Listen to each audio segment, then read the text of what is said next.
வணக்கம் மக்களே. கண்ணாரந்த கருப்பங்கோயில இருந்து ஆனமேல அழகர் சுவாமி, 18ஆம் படி கருப்பண சுவாமி, சித்ரா பௌர்ணமி பூக்குழி உற்சவம் வருடாந்தோறும் வெகு விமர்சையா நடைபெறுங்க கண்ணாரந்தல்ல. அதே போல இந்த வருஷம் நல்ல முறையிலே முடிஞ்சிருக்கு. நம்ம திருவாரூர் சுற்றுவட்டாரத்திலேயே நிறைய மக்களுக்கு கண்ணாரந்த 18ஆம் படி கருப்பசாமி தான் குலதெய்வம்.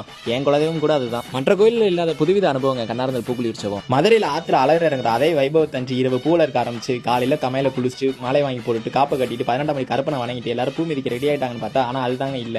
எல்லாரும் வயக்காட்டு வழியா கூட்டம் கூட்டமா நடக்க ஆரம்பிச்சாங்க. எங்கன்னு கேட்டா முள்ளிமலை கடற்கரை போயிட்டு குளிச்சுட்டு வந்து பூ மிதிக்கிறதா அந்த கோயிலோட வழக்கமாமா. சரி நம்மளும் போலான்னு பார்த்தா அப் அண்ட் டவுன் 6 கிலோமீட்டர். கோயில இருந்து நடக்க ஆரம்பிச்சு ஏன் மணக்குடியை கிராஸ் ஆகி ஈஸியார குளிச்சு முள்ளிமலைக்குள்ள என்ட்ராகுமே நல்ல ஒரு ஃபீலிங்க. ஏன்னா முள்ளிமலை மக்கள் கொடுத்த அன்பும் ஆதரவும் சொல்ல வார்த்தையே இல்ல, வேற லெவல். நடந்து வர பக்தர்களோட களைப்பு தெரியாம இருக்கிறதுக்காக மக்களுக்கு ஜூஸ், ஐஸ், மோர், பிஸ்கட்டு, சர்பத்து அப்படின்னு சொல்லிட்டு அவங்க அன்பை வாரி வழங்கிட்டாங்க. இதுல முக்கியமா சின்ன பசங்களாம் ரொம்ப ஆர்வமா கொடுத்துக்கிட்டு இருந்தாங்க. அதெல்லாம் பாக்குறதுக்கு ரொம்ப சந்தோஷமா இருந்துச்சு.